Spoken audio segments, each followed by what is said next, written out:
घर बिजली और पानी के बिलों को कम करता है और अपने अंदर और इर्द गिर्द सब जगहों को बढ़ाता है। ये तवानाई की तरह वाइंड एनर्जी और सोलर एनर्जी पर इन्हिसार करता है और ये वेस्ट को कम करता है। इस घर की छत पर वाइंड टरबाइन लगाया गया है ताकि इस घर को वाइंड एनर्जी हासिल हो। इसके अलावा इस घर की छत पर सोलर पैनल भी लगाया गया है ताकि इस घर को इलेक्ट्रिसिटी हासिल हो। बारिश का पानी जमा करने के लिए रेन वाटर हार्वेस्टिंग टैंक का इस्तेमाल किया गया है।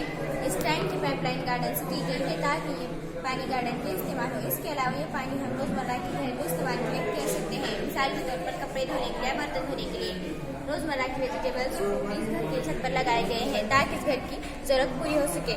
और इस सब्ज घर से हम ग्लोबल वार्मिंग को काफी हद तक मुंतजम कर सकते हैं। और इस घर में गाड़ी भी इलेक्ट्रिकल है।